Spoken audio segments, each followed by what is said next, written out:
Will Social Security become insolvent? Stay tuned to find out.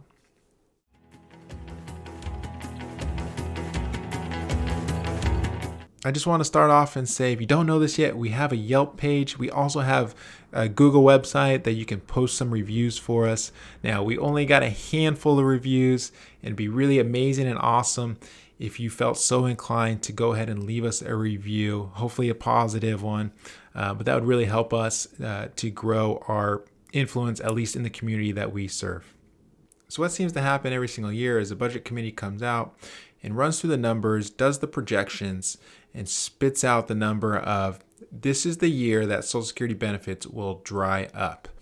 Now, in this specific case, the Committee for Responsible Federal Budget has put out a report, and it's all online there. You can go and view. And it shows us exactly some of the math behind this idea of the Social Security funds running out somewhere in 2033. And so you've probably seen some of the headlines, just like the one here, only a decade until Social Security insolvency. And what they're trying to relay is that at a certain point, something needs to change. Something needs to change by the revenues that Social Security is receiving, or something needs to change for the amount of distributions that are going out from the Social Security Trust Fund. And so one of the biggest questions is, what happens if Social Security runs out of money? Well, as it's laid out today, currently Social Security would have to reduce benefits something like 25%. That's what would cut 23% across the board upon insolvency. Meaning if you had $1,000 a month Social Security benefit currently coming in, that amount would currently cut down to $770 a month at that time. Now that's assuming that nothing changes. So just because they're using the word insolvency doesn't necessarily mean that all the funds were completely dried up. It just means that there will be a reduction in benefits, which is still a very large reduction. We were talking about 23%. However, if you're still receiving benefits, your benefit would be cut by 23%, not down to zero. Now, of course, this isn't great. So what does that mean for the future? What does that mean going forward? Well, think about Congress, think about policymakers. They typically do not act until they absolutely have to. So although some of these reports are coming out and saying that the funds aren't going to be insolvent until 2033, we can probably bet and guess that most of these law changes that are necessary aren't going to be made for probably a very long time, probably somewhere around 10 years. And why is that the case? Well, think about how we vote. We vote to get the people that we want elected for the things that they're going to do for us. And in most cases, the biggest voting population, especially across the US, is the baby boomer generation, of course. And what part of the lives are the baby boomers currently in? Well, they're close to or in retirement. And so most of those types of voters are going to be the ones that are going to vote to maintain Social Security, see what they can do to ensure that they still have benefits. Now, there are a number of different ways that Social Security does not have to go insolvent. Now, the Committee for Responsible Federal Budget actually has a really awesome tool. It's this reformer, an interactive tool to fix Social Security. And in this specific tool, they let you, the user, go into this program and pick and choose which areas you would change to ensure that Social Security stays solvent, so it continue to pay out benefits. Now, there's a couple of different ways that it works. The first one being, how does it generate revenue? How does money get into Social Security currently? And how do we increase the revenue to build up more funds into the trust fund to pay out benefits later? The other piece is the benefits. There are a number of different benefit reforms. There are a number of different benefit enhancements that can be done to adjust how Social Security is paid out. Now, I'll kind of go through and give some examples, at least some of the easier ones, and then you can dive into the details as you wish. So there are a number of different ways to raise not only the longevity of the funds, but to increase revenue and to slow down the benefits that are paid out.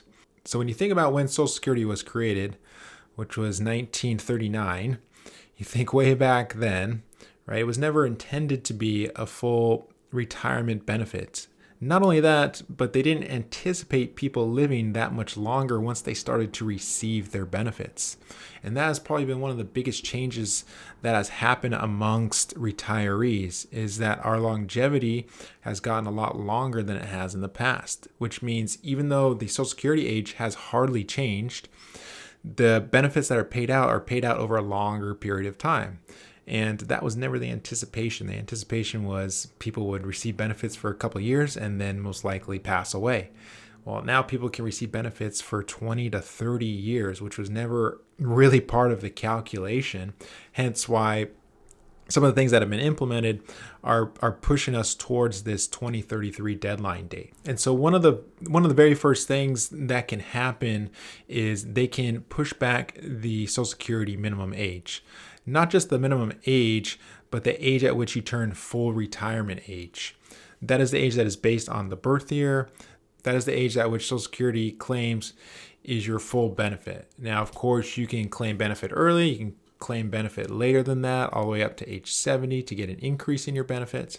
But that is kind of the benchmark that Social Security currently uses, which is your full retirement age. And so within that age, they can move the scale of that age up or down depending on what they're trying to accomplish.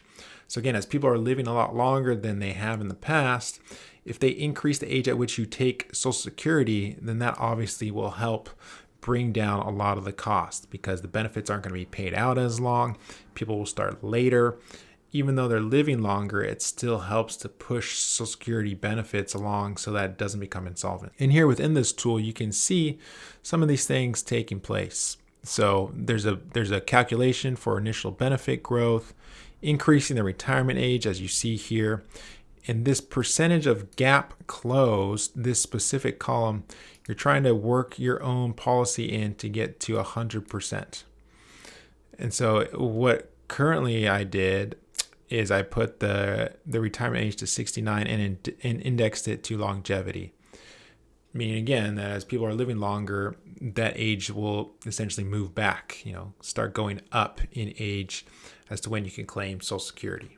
One of the big things that has been an issue with Social Security has been how do you deal with inflation? And since inflation is so hot on all of our minds, especially recently, inflation right now plays a big role in Social Security benefits. As you probably well know, the increase from last year was almost 9%. A benefit increase of 9% is a huge increase, which obviously they didn't account for, but since it's tied to the formula, there are different ways you can factor in inflation. And so within this, there are ways to change the inflation calculation that is tied to Social Security.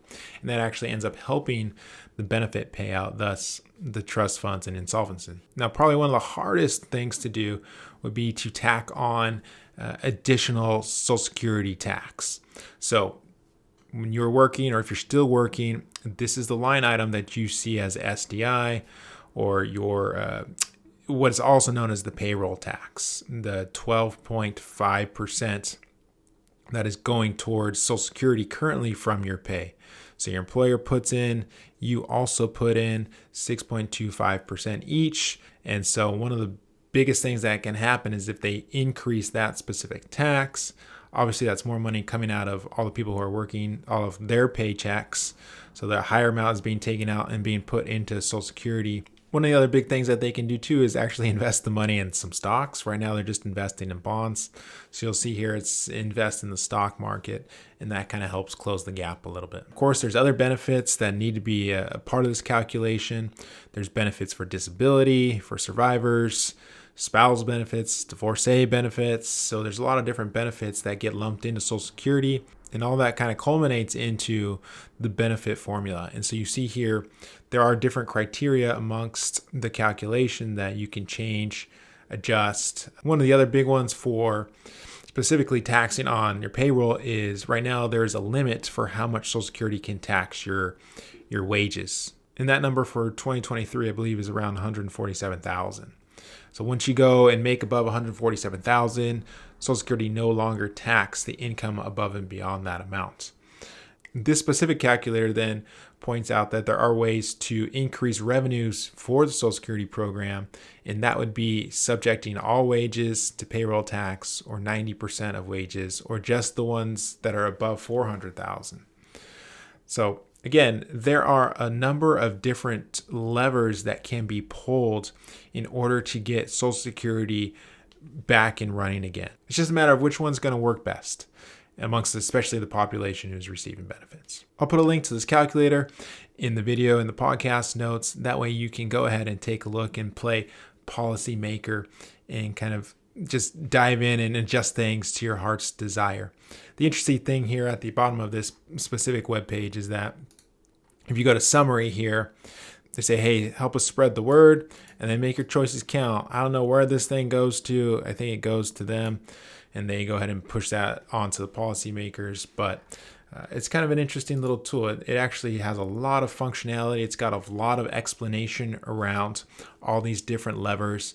And if you're really that worried or concerned about it, I want you to at least take this away, that there are a lot of different things that can be changed in order for Social Security to stay solvent.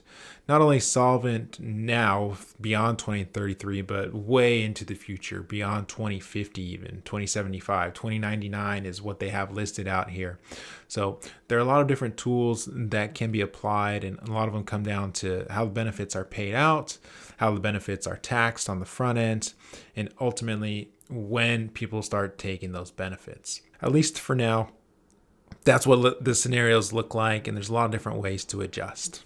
But if you have questions around Social Security and what your options are, how you choose around which date you're going to take Social Security, how the benefit calculation is figured, then let us know. Let us know how we can help support you and help you make the best decision for retirement. Now, there's probably people in your lives who have no idea what decisions to make, and they're probably going through the internet trying to read all the information and figure it out. Well, why not point them our way? We'd love to share with them how we help not just you, our clients, but in their specific situation.